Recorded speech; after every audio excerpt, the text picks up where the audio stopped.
राधे राधे कृष्ण कन्हैया, गोपाल प्यारो मुरली बजैया। जय श्री राधे, जय श्री राधे।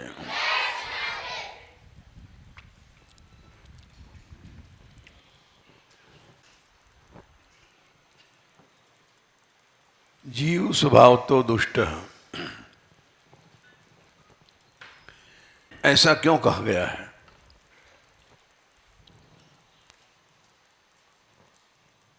ऐसा इसलिए कहा गया है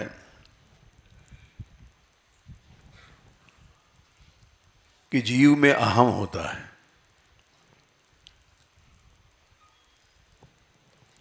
और उस अहम से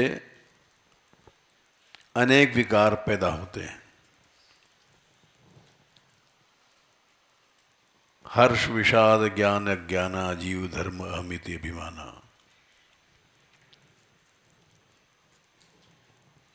जीव धर्म क्या है? अहम।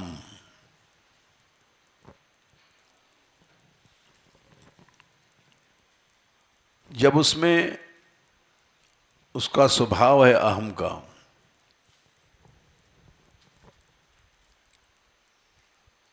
जीव धर्म अहमिति अभिमाना,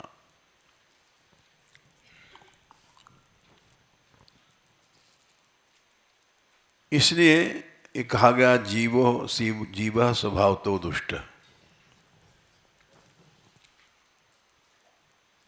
जीव स्वभाव से दुष्ट होता है,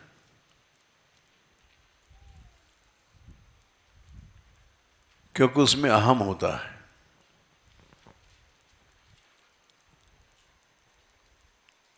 और अहम क्या है? देह। जीव तपते हरिते बिलगान्यो जबते देह गेह निज जान्यो।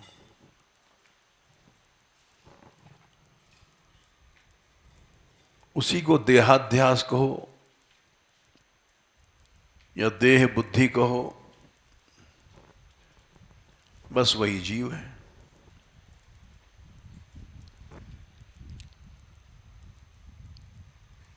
इस जीव धर्म का नाश कैसे होता है?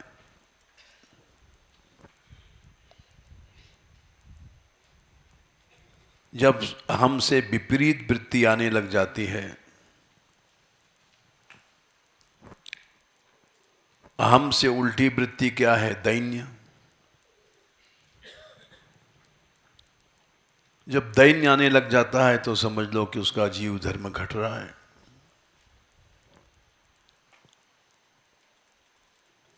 और भगवान की ओर बढ़ रहा है।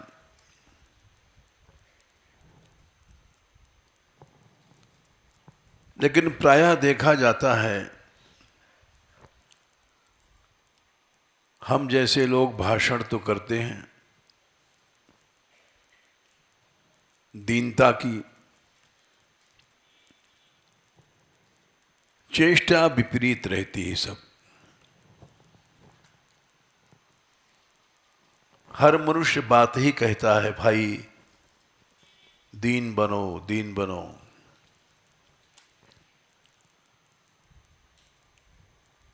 लेकिन उसके स्वभाव में जो दोष है अहम का, वो दीन नहीं बनने देता।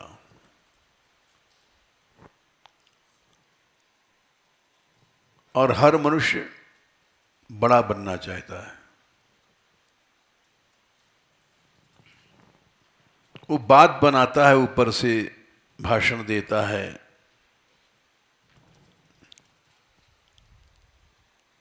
लेकिन भीतर से चेष्टा रहती है बड़ा बनने की।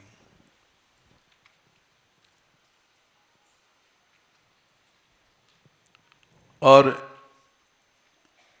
भगवान को इससे द्वेष है।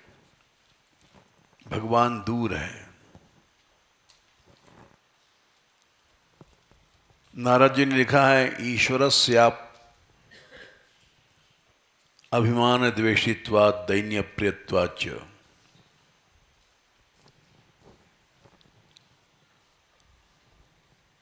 भगवान को अहम से द्वेष है।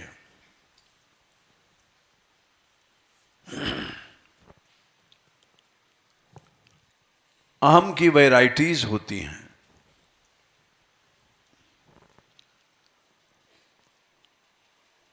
और उनमें सब में अहम छिपा रहता है। जैसे हम साधु बन गए,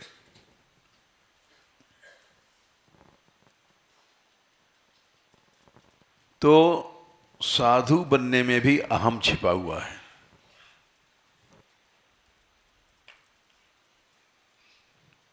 हम लोग कहते भी, ए तुम साधु से ऐसा बोलते हो।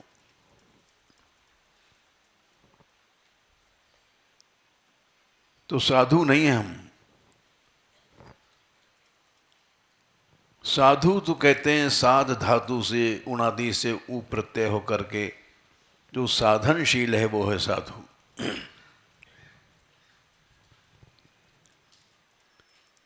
साधनशील क्या? जो दीनता की ओर बढ़ रहा है वो है साधु।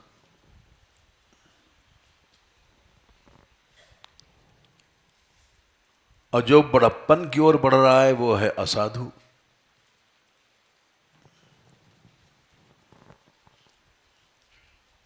जो दीनता की ओर बढ़ रहा है वो तो है भगवान का प्यारा। और जो बड़प्पन की ओर बढ़ रहा है वो है भगवान का द्वेषी।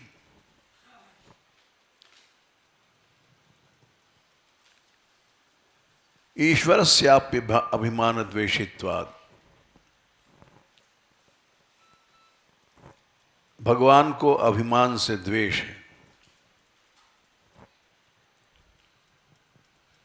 किसी भी प्रकार का अहम हो, हम भक्त हैं, हम साधु हैं, हम रसिक हैं, ये सब बातें भगवान से दूर कर देती हैं।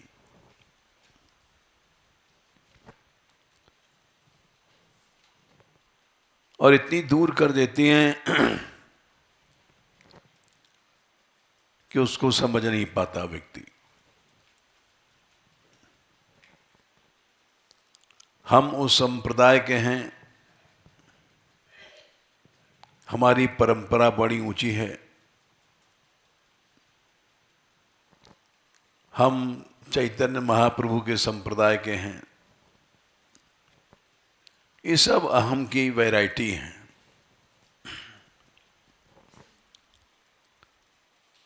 हम कुछ नहीं हैं। यही है शुद्ध भक्ति। तृणादपि सुनीचे न कहीं मतलब होता है। सबसे छोटा होता है तिनका। वो तिनका न गौड़िया है, न रामानंदी है, न वल्लभ कुलिया है, कुछ नहीं है।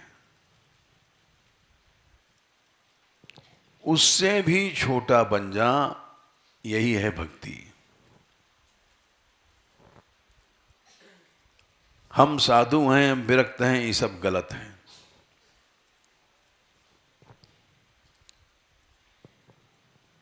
स्वयं महाप्रभु जी ने कहा, ना हम विप्रो न च नरपतिर नापि वैश्यो न शूद्र नो वा वर्णी न च गृहपति नो वनस्थो यतिर्वा। हम सन्यासी हैं, वानप्रस्थ हैं, गृहस्थ हैं, ये सब गलत है।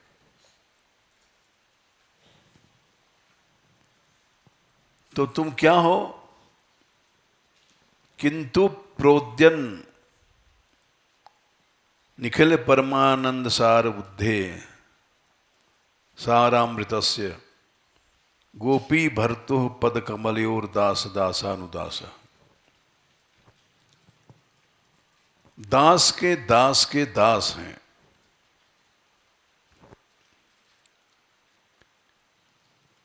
हम दास हैं, हम भक्त हैं, ये भी एक वैरायटी है, अहंकार है।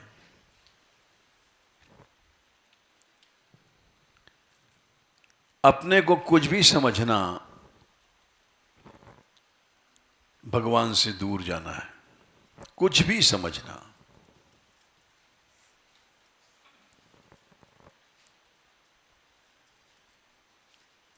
इसीलिए वृत्रासुर ने कहा था, अहम हरे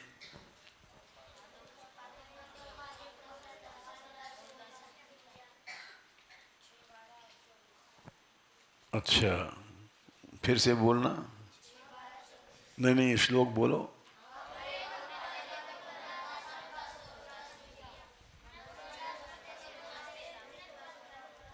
वाह, तुम तो हमसे आगे बढ़ गए।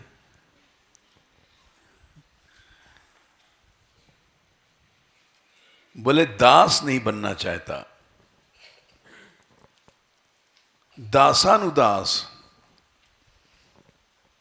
दासों का भी दास बनना चाहता हूं।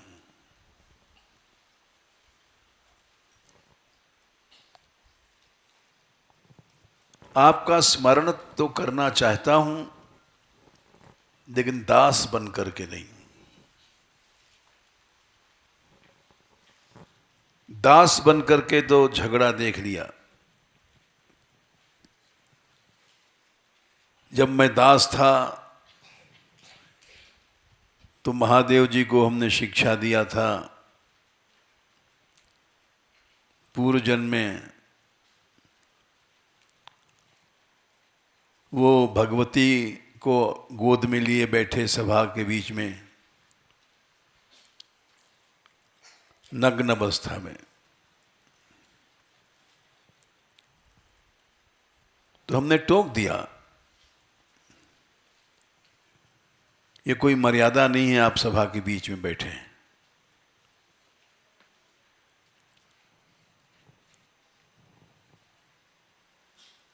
और ऐसी अवस्था में बैठे हैं, मिथुनी भूय भार्या,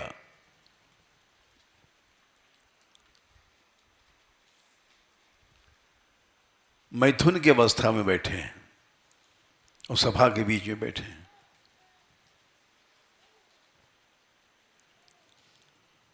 सभा है ब्रह्मवादियों की, ऐसे ब्रह्मवादी नहीं जैसे आजकल घूमते हैं मिथ्यागानी। अहम ब्रह्मास्मि, यह भी एक अहम है।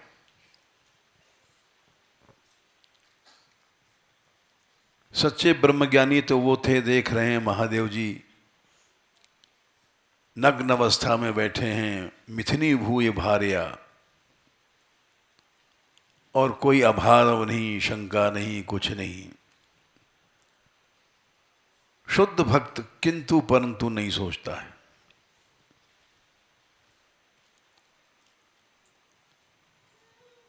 क्यों हुआ ये सब? शुद्ध भक्त नहीं सोचता है। प्रभु हैं जो कर रहे हैं, ठीक कर रहे हैं।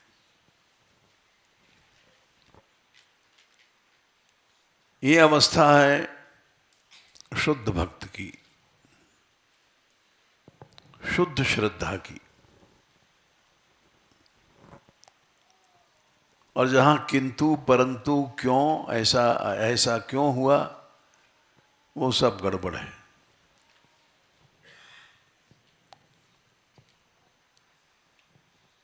इसलिए वृत्तासुर ने कहा, हम दास नहीं बनना चाहते।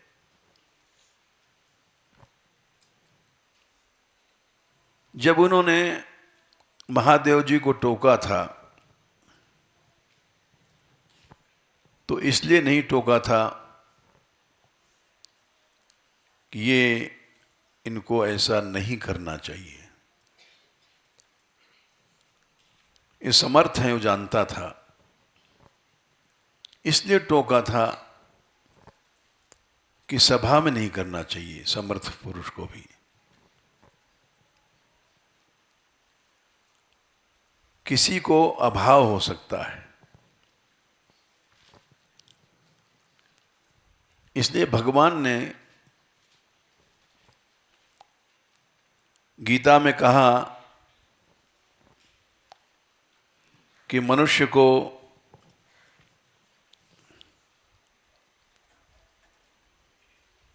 तीसरे अध्याय में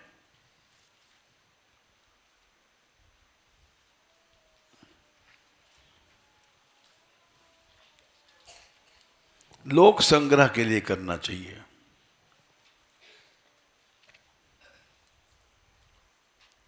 लोक संग्रह माने लोग हमसे सीखें। महादेव जी के ये जो कर्म था लोक संग्रह के लिए नहीं था।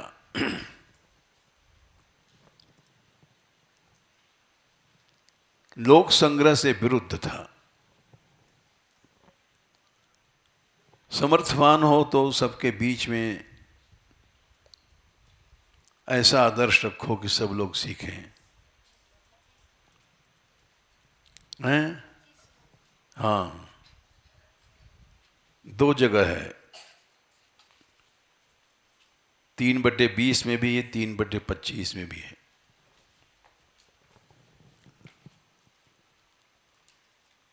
लोक संग्रह से क्या होगा? कोई अभाव नहीं करेगा। हम सामर्थ्यवान हैं, हमको पाप नहीं लगेगा, कोई बात नहीं। लेकिन देखने वालों को कुछ नुकसान हो सकता है। इसलिए सामर्थ्यवान पुरुष भी लोक संग्रह के लिए कार्य करे। भगवान का ये मत है।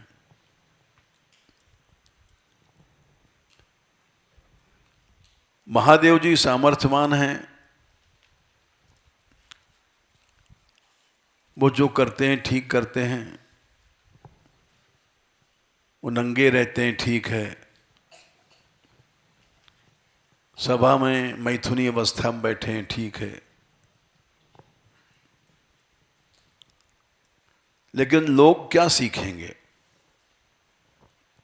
इस दृष्टि से उसने टोक दिया था।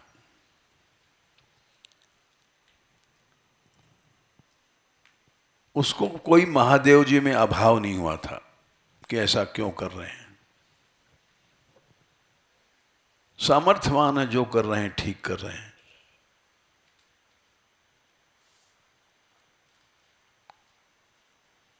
इसलिए वृत्तासुर ने कहा कि अब मैं भगवान का भक्त नहीं बनूंगा, भक्तों का भक्त बनूंगा।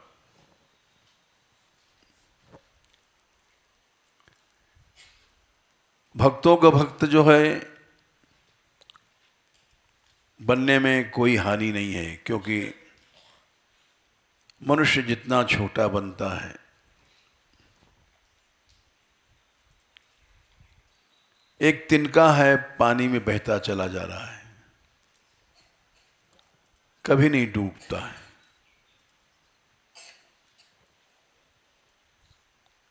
क्योंकि इतना छोटा या हल्का होता है कि आराम से पानी में तैरता चला जाता है।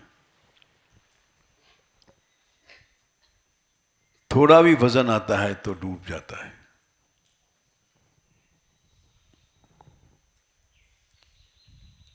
दास बनना भी एक वजन है। दास समाज का हित परहित चाहता है और उससे छूटे बन गए दासानुदास तो कुछ सोचने की जरूरत नहीं है। इसी को शिशु भाव कहा गया।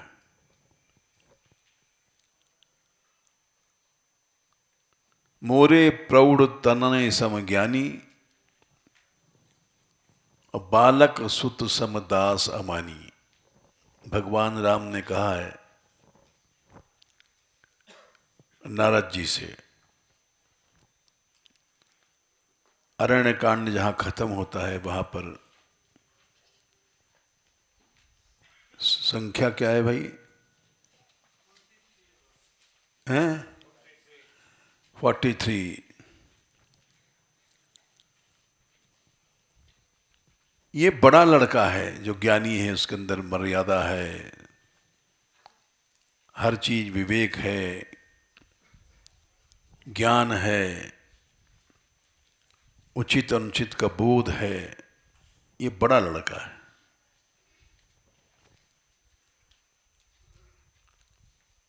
और छोटा लड़का शिशु है, उसको ज्ञान नहीं है। क्या अपराध है? माँ की गोद में टट्टी फिरना है अपराध है, माँ की गोद में लात मारना अपराध है, ये सब को उसको ज्ञान नहीं है।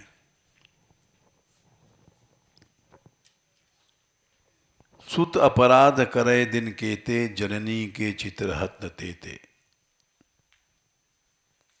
कबीर ने भी लिखा है,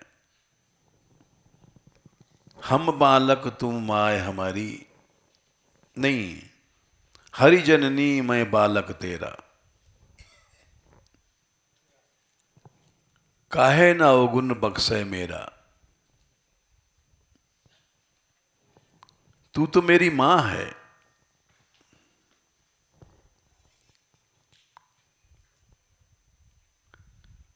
सुत अपराध करे दिन केते, जननी के चित रहे न तेते।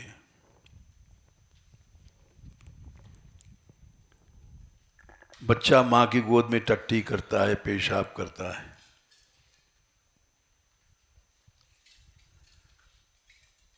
और मां उसको नहलाती तो लात मारता है।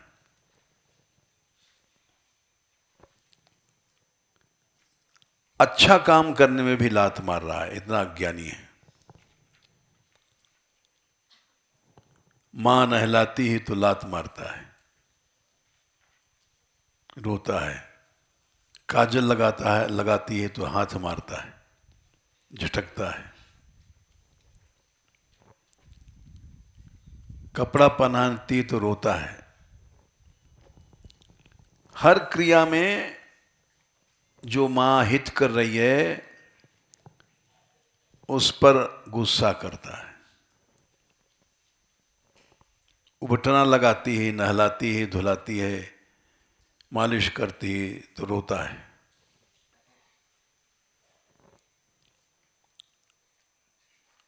ऐसा बन जाना शिशु भाव है।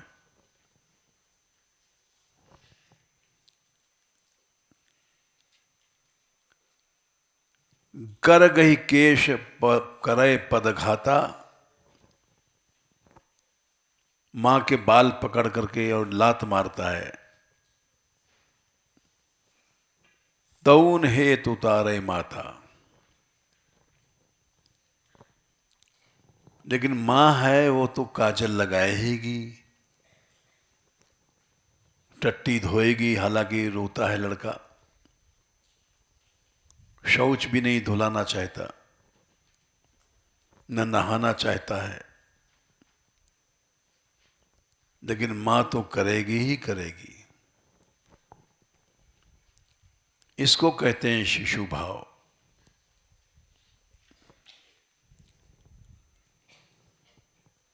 ऐसा जब बन जाए जीव, इतना छोटा बन जाए, किंतु परंतु उचित अनुचित सब झगड़ा खत्म है।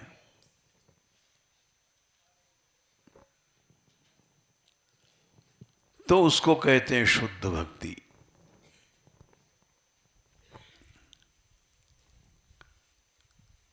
ऐसा बनना बड़ा कठिन है। ज्ञानी भक्त तो बन सकता है मनुष्य। मोरे प्रौढ़ तनय सम ज्ञानी, ज्ञानी हमारा बेटा है लेकिन बड़ा बेटा है। बड़े बेटे की टट्टी नहीं धोएगी मां, क्योंकि उसके अंदर अहम की दीवार आ गई है, ज्ञान के बोध की दीवार आ गई है, मर्यादा की दीवार आ गई है। और इन सब से अलग है शिशु भाव।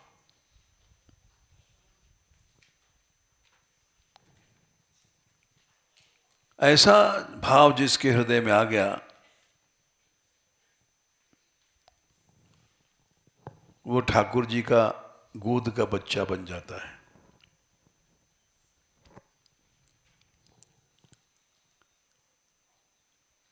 उसमें कोई बल नहीं है, उस बच्चे में नहाने धोने की ताकत नहीं है, अपने आप भोजन करने की ताकत नहीं है।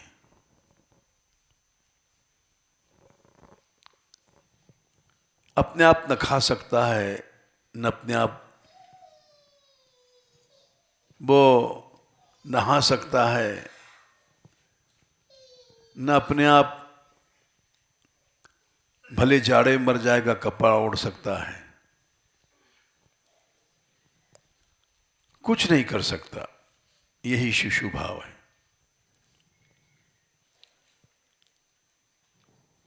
ये बनना बड़ा कठिन है। भगवान बोले जनहि मोर बल निज बल ताही। बड़े बेटे को तो निज बल होता है, बोध का, अपने ज्ञान का, और जो हमारा निज जन है उसको कोई बल नहीं होता, केवल मेरा बल होता है। जैसे शिशु को नहला दिया तो नहा लिया, खिला दिया खा लिया, नहीं तो रोता पड़ा रहता है।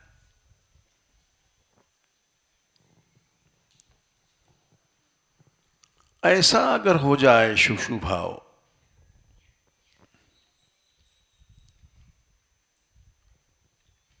जो कि हम भाषण तो कर रहे हैं, लेकिन भाषण करना बड़ा आसान है।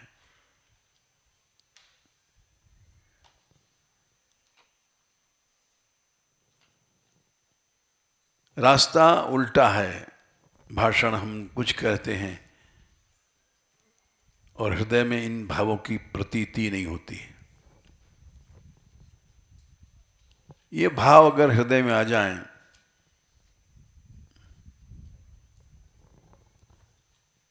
तो भगवान 24 घंटा तुम्हारे पीछे पीछे नौकर बन के डोलेंगे।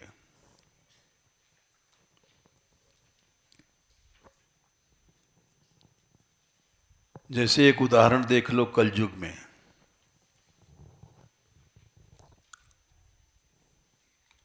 सूरदास जी का जब जन्म हुआ था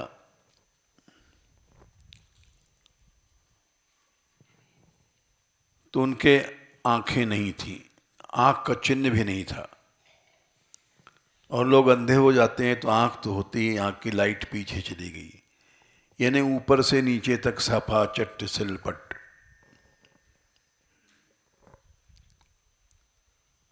यहां से यहां तक कोई आंख का चिन्ह ही नहीं था। उसको कहते हैं सूर।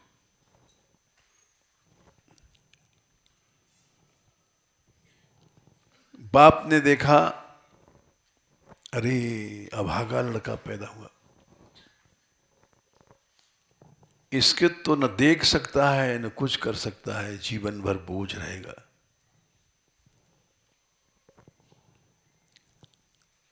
ये केवल बैठा बैठा खाएगा और कुछ नहीं करेगा।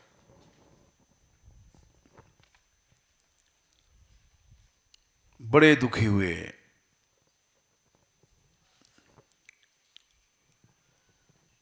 उदास रहते थे।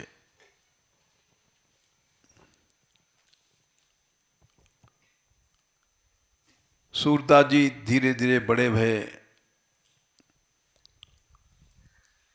अब ये घटना कई बरस की है यह हमको पता नहीं है, लेकिन थोड़े बड़े जरूर हुए थे।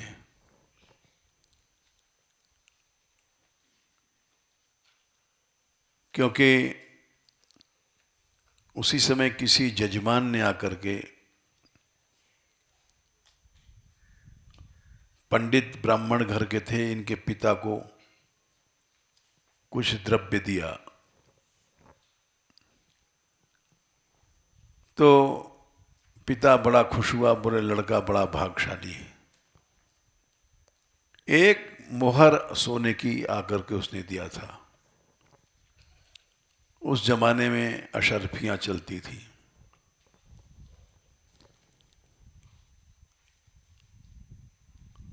और इसके माने पिता कोई अच्छे ब्राह्मण रहे होंगे, जब भी तो किसी ने अशर्फी दिया। श्रद्धा होगी,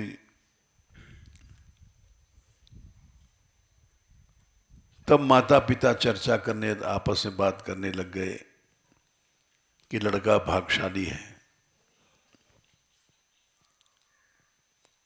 इसके पैदा होने से देखो घर में लक्ष्मी आई और इनकी कीमत होने लग गई। बड़े हों चाहे न हों, अवतरित पुरुष थे, इनको तो बचपन से ही बोध था।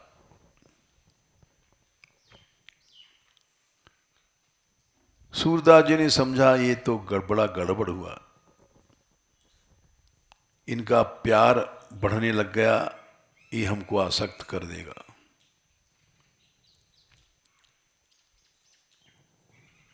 योग भ्रष्ट तो जो होता है वो जन्म से ही उसके अंदर ये सब बातें आ जाती हैं।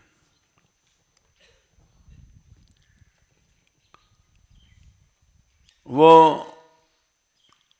गरीब आदमी थे, इनके पिता, झोपड़ी थी एक, कोई किवाड़ नहीं, मकान नहीं, ताला कुंजी नहीं। चूहे उस पोटली को खींच ले गए थे जिसमें अशर्फी थी। चूहों की आदत होती है, यहां से वहां कर दिया सामान, ऐसे कुत्तों की आदत होती है। इनको ज्ञान तो होता नहीं। अब वो माता पिता रोने लग गए, अरे बड़ा अभागा लड़का, मिला हुआ धन चला गया। सूरदास जी सब सुन रहे थे, बोले वाह काम हो गया हमारा। क्योंकि आसक्ति बढ़ती है और आसक्ति घटती है। जब तक स्वार्थ रहता है आसक्ति बढ़ती है, और स्वार्थ नहीं रहता तो आसक्ति घट जाती है।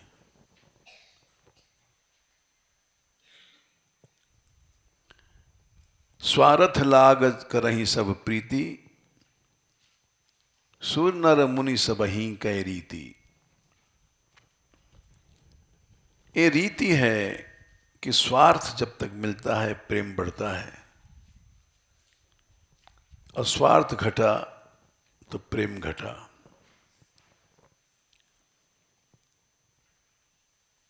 तो माँ बाप ने कहा कि अरे अभागा लड़का है, मिला धन चला गया। तो सूरदास जी प्रसन्न हो गए सुन करके, अब अच्छा है। तब तक कुछ बड़े हो चुके थे और उन्होंने सोचा अब हम घर छोड़ दें, क्योंकि हमको रोकेंगे नहीं है, इनकी आसक्ति घट गई है।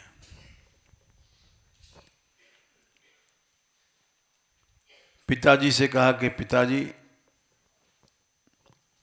हमें घर से बाहर कर दो।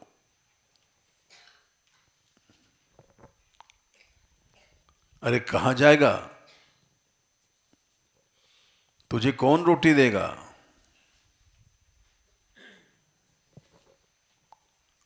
लेकिन ये तो पूर्व जन्म के भक्त थे, किसी कारण शाप से इस जन्म में अंधे बने, चाहे वो ललिता जी की शाप हो, चाहे किसी का शाप है, कई कारण बताते हैं।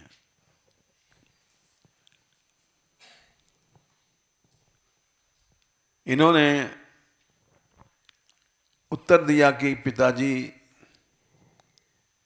जब हम गर्भ में थे माँ की, तब कौन देता था भोजन। तो पिता को क्रोध आया,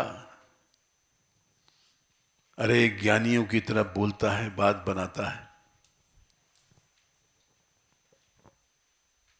ठीक है, तू जाना चाहता है तो जा। एक डंडा दे दिया हाथ में और घर के बाहर कर दिया। प्रभु की इच्छा थी।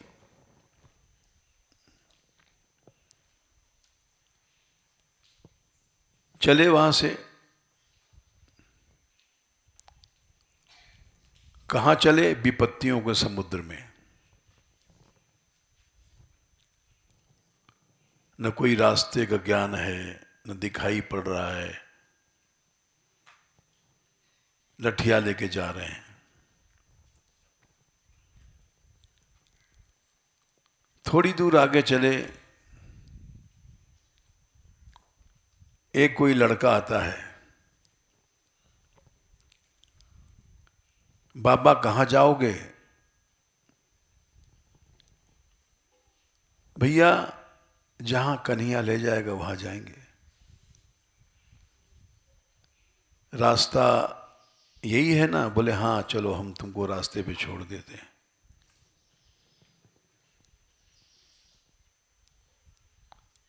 लड़के ने लठिया पकड़ा और इनको ले चला।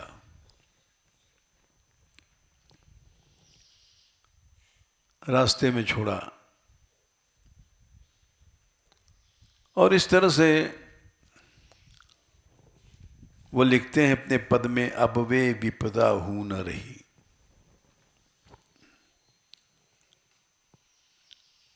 वे विपत्तियां कैसी अच्छी थीं।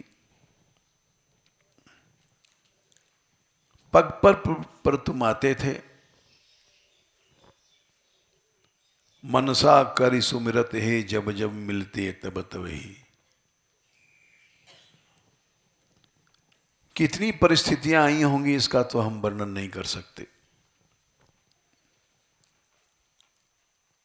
लेकिन हर परिस्थिति में वो साथ में आते थे गोपाल जी।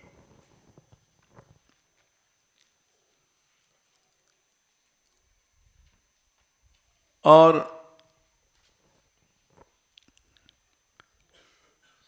कड़ी बता रही है कि अपने दीन दास के हित लग फिरते संग संग ही।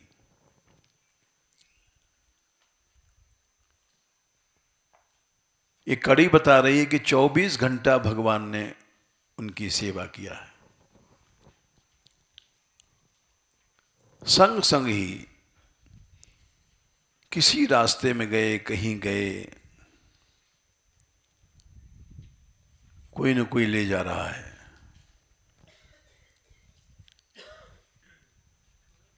उदाहरण देते हैं, लेते राख पलक गोलक ज्यों, संतत तिन तिन ही। आंखों की पलकें हैं, क्या उपमा है, आज तक हमको ऐसी उपमा कहीं नहीं मिली। इस केवल इसी सूरदास के पद में मिली है। जैसे आंखों की पलकें होती हैं, ये सो रहे हो तो भी रक्षा करते हैं, बंद हो जाती हैं। जाग रहे हो, पलकें खुलती हैं, लेकिन फिर भी रक्षा करती हैं। कुछ खतरा आया, झट पलक गिर जाएगी। 24 घंटा इस शरीर की रक्षा करने वाली पलकें हैं। ऐसा उदाहरण हमने आज तक न कभी सोचा भी नहीं है, पढ़ना दूर रहा। लेकिन ये वही कह सकता है जिसको अनुभव हुआ, जिसकी ऐसी रक्षा की गई है वही ऐसा बोल सकता है, कह सकता है, सोच सकता है। और बाकी हम जैसे लोग तो सोच भी नहीं सकते। ये पलकें सोचते, सोते, जागते, उठते, बैठते, चलते फिरते 24 घंटे रक्षा करती हैं। ऐसे ईश्वर रक्षा करता है। ईश्वर की रक्षा का उदाहरण है आंखों की पलकें।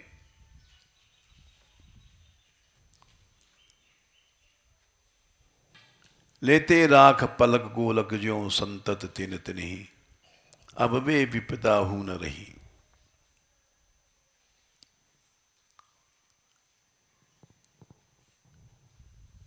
आगे लिखा है संतत 24 घंटे। रण अरु बन विग्रह डर आगे, मिलते तहीं तहीं। राख लियो तुम ही ब्रज जीवन, जग जीवन त्रासन ते सबही।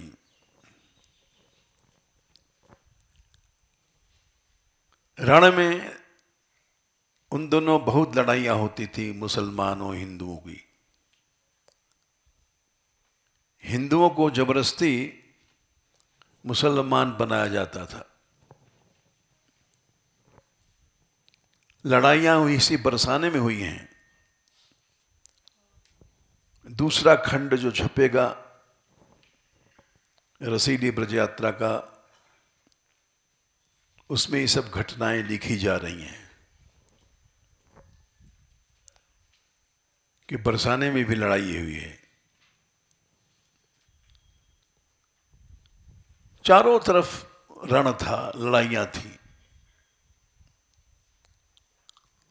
और उस युद्ध में अंधे थे, फंस जाते थे। और अचानक कोई आता था, अरे अंधे यहां तू कहां आ गया, और उस मैदान से खींच करके बाहर कर देता था। मारने वाले भी अंधा समझ के नहीं मारते थे। मुसलमान, अरे भाई इसको क्यों मारो, अंधा है।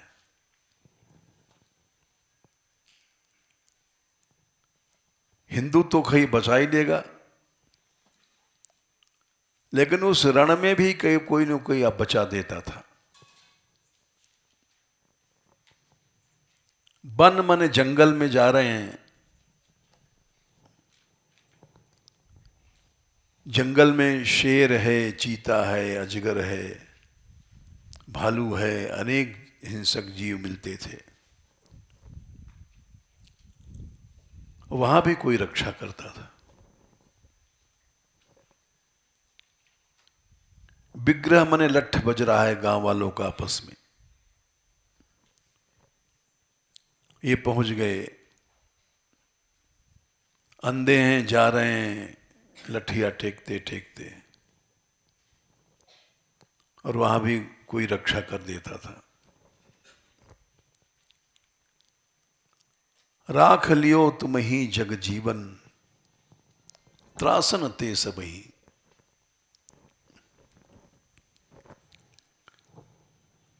इन बातों को पढ़ने से पता पड़ता है कि भगवान कैसी रक्षा करते हैं। और हम जैसे जो लोग नासमझ हैं सोचते हैं कि इन बच्चों का क्या होगा, ये छोटे हैं, पढ़ नहीं रहे हैं, बीए नहीं हो रहे हैं, इनको क्या नौकरी मिलेगी, भूखे मरेंगे। कोई कोई कहते हैं इन लड़कियों को क्या होगा, आप मर जाओगे तो फिर कैसे कहाँ रहेंगी बेचारी। ऐसी बातें वही कहते हैं जिनको पता नहीं है। भागवत में एक श्लोक आता है, बड़ा विचित्र है। 7वें स्कंद में आता है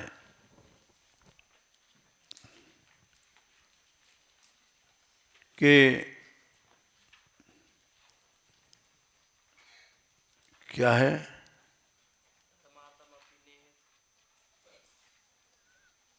इधर लाओ, अच्छा रहने दो।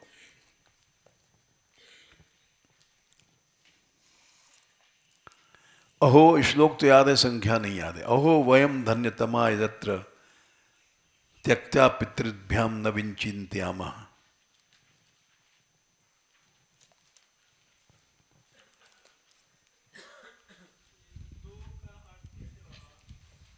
अच्छा, 7-2-38।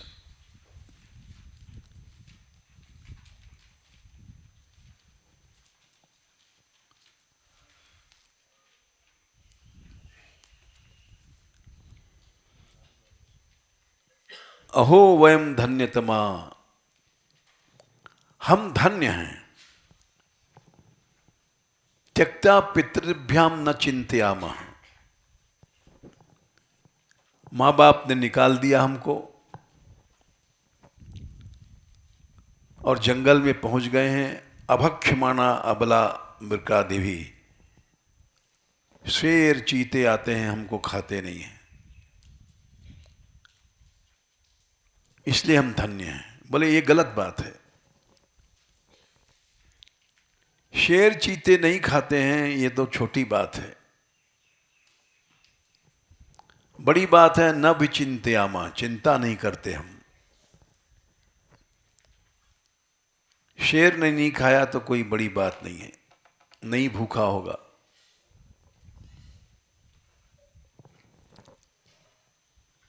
जब शेर का पेट भरा रहता है तो बिना मतलब शिकार नहीं करता। ये तो मनुष्य ही ये संग्रह करता है।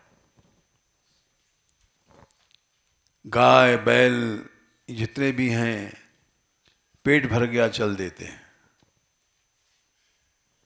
संग्रह की प्रवृत्ति तो हम लोगों में है, मनुष्यों में है। ज्ञान शक्ति का दुरुपयोग करते हैं और इनमें ज्ञान शक्ति है ही नहीं। शेर बचा के क्या रखेगा, शिकार मारता है और खून पीता है और बाकी छोड़ करके चल देता है लाश। सैकड़ों गीदड़ फिर आते हैं, उसको खाते हैं। कहते हैं एक शेर शिकार करता है तो हजारों का पेट भरता है। शार, कुत्ते, लोमड़ी, कौवे तमाम जंगल में खाते हैं उसको। शिकार मारा शेर ने, पेट भरा हजारों का। तो बोले वृकादि ने नहीं खाया, ये कोई बड़ी बात नहीं। न विचिंत्यामा, चिंता नहीं करते हम। बड़ी बात यह है जीव चिंता करता है। चिंता करना छोड़ो, शिशु बन जाओगे, भक्त बन जाओगे। लेकिन जो चिंता करता है वो अकलमंद माना जाता है। अकलमंद है और नहीं तो अकलबंद है। चिंता नहीं कर रहा तो कोई अकलबंद है और चिंता कर रहा है अकलमंद है।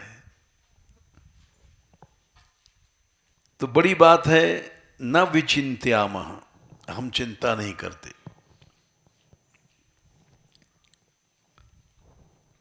अभक्ष्यमाणा अबला बरकादिभी, सरक्षिता रक्षति यो ही गर्भे। गर्भ में कौन था रोटी देने वाला? मां भी नहीं है वहां, मां नहीं खिला सकती। मां के हाथ नहीं, पांव नहीं वहां पहुंच सकते गर्भ में। गर्भ में तो भगवान ही खिलाता है। रक्षति यो ही गर्भे। जठराग्नि पास में जल रही है और बच्चा बच रहा है, उससे जल नहीं रहा है। जठराग्नि में जो खाओ हजम हो जाता है। आग है पास में, जल नहीं रहा है। हर बच्चा परीक्षित है। जैसे परीक्षित की रक्षा किया था ब्रह्मास्त्र से भगवान ने, वैसे हर जीव की रक्षा करते हैं। सरक्षिता रक्षत यो ही गर्भे। हजारों कीड़े खाते हैं वहां, हवा नहीं, पानी नहीं, कौन रक्षा करता है?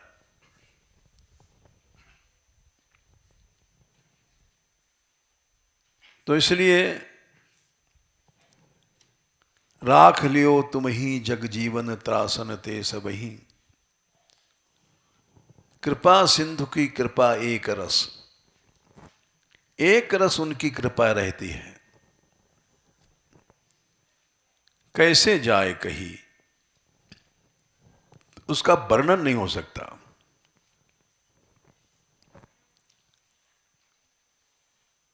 कीजे कहा सूर सुख संपत्ति, वो सुख संपत्ति लड्डू पूड़ी इसमें आग लग जाए, जहां यदुनाथ नहीं, जहां कृष्ण नहीं है, कृष्ण आश्रय नहीं है, वहां सुख संपत्ति, पैसा धेला, लाख करोड़ अरब सब बेकार है।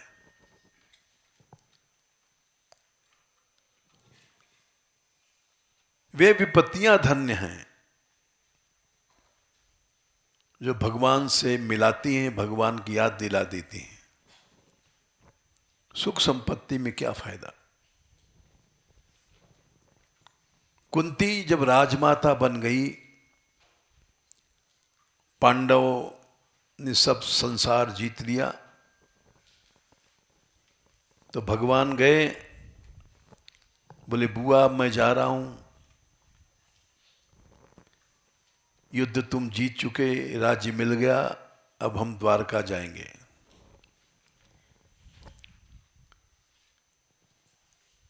तो कुंती ने कहा कुछ मांगना है।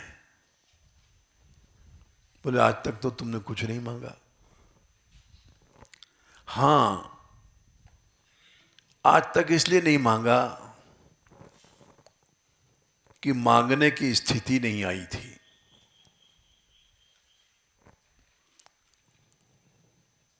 मांगने की स्थिति क्यों नहीं आई? जंगल में भटके जगह जगह,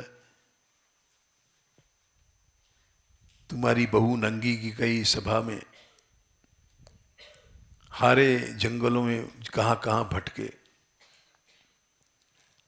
विपत्तियां सही, तो वो तो मांगने की स्थिति थी। बोले नहीं, वो मांगने की स्थिति नहीं थी।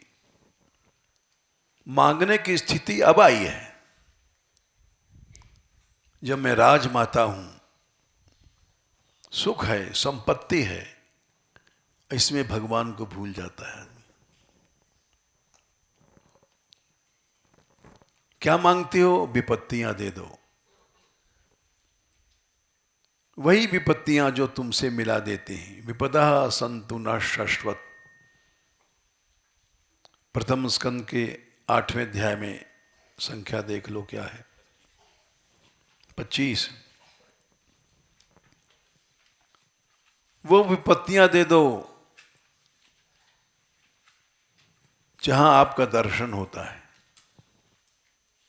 तो दर्शन क्या साक्षात?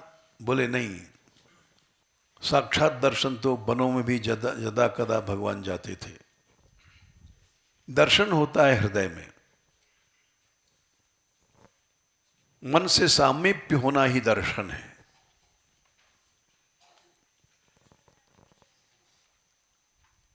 अपुनर्भव दर्शनम, भगवान का स्मरण आया और सब भवसागर कट गया।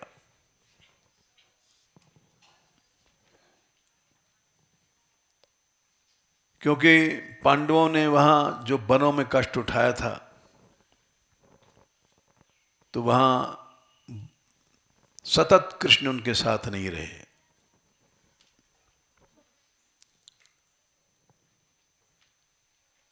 जितना भी कष्ट उठाया उन्होंने वहां, हिडिंब से युद्ध हुआ है, बकासुर से युद्ध हुआ है, यानी कितनी आपत्तियां आई हैं, वहां कृष्ण नहीं थे। इसलिए दर्शन का अर्थ है यहां भगवान से चित्त का सामीप्य।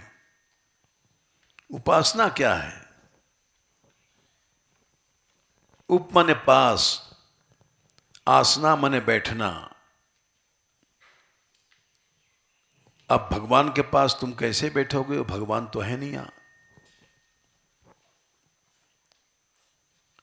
नहीं, भगवान हैं। उप माने मन से बैठो, मन से उनके पास जाओ, मन से चिंतन करो, उपासना बन गई। और मन है लड्डू पेड़ी में पेड़े में और पैसे देने में, भोग में, तो उपासना नहीं है। उपासना का ढोंग करते हैं हम लोग, उपासक नहीं है। बहुत से लोग हम रसोपासना करते हैं, रस के उपासक हैं। धोखा है। रस वहां कहां है? रस तो तुम विषयों का रस ले रहे हो, पैसे का रस ले रहे हो, लड्डू पेड़े का रस, इंद्रियों का रस ले रहे हो। और उपासक रसोपासना कैसे बन जाओगे? अहम की उपासना है, तुम मिथ्या अहंकार में फंस गए हो। अपने को रसोपासक समझ लिया है तुमने, कुछ दो चार पद बद गा लेते हो रस के और रसोपासक बन गए। झांक के देखो भीतर, तो तुम्हारे भीतर रसोपासना तो है ही नहीं है। भगवान का उपासना करने वाले, उसमें किसी भी प्रकार का अहम नहीं आएगा।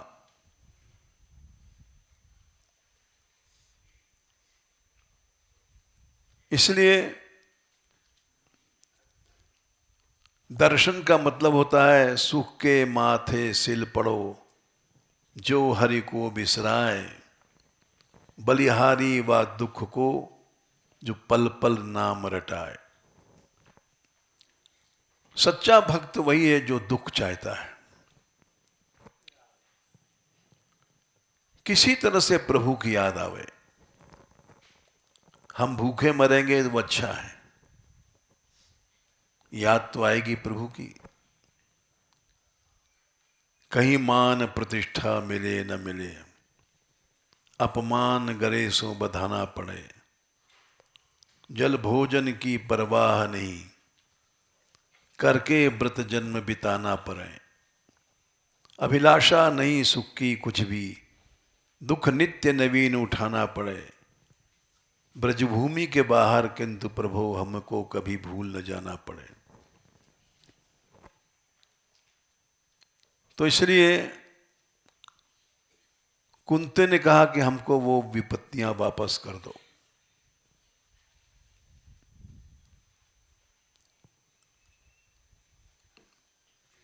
सच्ची भक्ति थी। सुख केवल भगवान के स्मरण में है। न चक्रवर्ती सम्राट के पद में सुख है, न रसातल के राज्य में सुख है, न इंद्र बनने में सुख है, न ब्रह्मा बनने में सुख है। वृत्रासुर ने कहा था, ननाक पृष्ठम,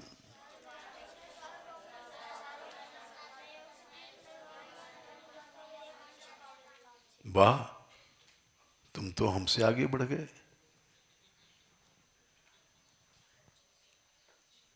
स्वर्ग लोक का राज भी नहीं चाहिए, पारमेष्ठम ब्रह्म पद भी नहीं चाहिए, ब्रह्मा जी नहीं बनना। सार्वभौम राज नहीं चाहिए, चक्रवर्ती सम्राट। पृथ्वी लोक का ऐश्वर्य गया, इससे ज्यादा ऐश्वर्य है स्वर्ग से ज्यादा रसातल में। स्वर्ग लग गया नाक पृष्ठ, पारमेष्ठ गया ब्रह्मलोक गया, रसातल का राज्य गया, कुछ नहीं चाहिए। सार्वभौम पृथ्वी का एक छत्र राज नहीं चाहिए। योग की सिद्धियां नहीं चाहिए, अपुनर्भव मोक्ष नहीं चाहिए, बिना तुम्हारे कुछ नहीं चाहिए। इसको भक्त कहते हैं। और हम कैसे भक्त हो सकते हैं? 10 रुपए का नोट देख करके जीभ में पानी आ जाता है।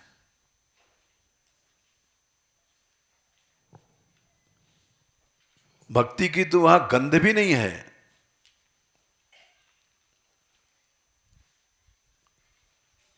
तो इसलिए जो सच्चे भक्त हैं, हरिस्मृति ही सर्व विपद विमोक्षणम। 8वें स्कंद में आता है कि सब देवता युद्ध कर रहे थे दैत्यों से, और ऐसी आपत्ति में फंस गए कि अब बचना मुश्किल है। भगवान का स्मरण किया, भगवान ने रक्षा किया। बोले भगवान की स्मृति ही सब विपत्तियों को दूर कर देती है, इसलिए भगवान की स्मृति ही सच्ची संपत्ति है। कहा हनुमंत विपद प्रभु सोई, जब तब सुमिरन भजन न होई। विपत्ति तो वह है जब तुमको भूल जाता है जीव। विपत्ति है जब मुंह में रसगुल्ला रहता है, तब रसगुल्ला खाएगा कि भगवान की याद करेगा है? क्या बोलो? रसगुल्ला खाएगा, बात तो यही है, सही। तो वो भगवान का स्मरण करना ही सबसे बड़ी संपत्ति है। जय श्री राधे।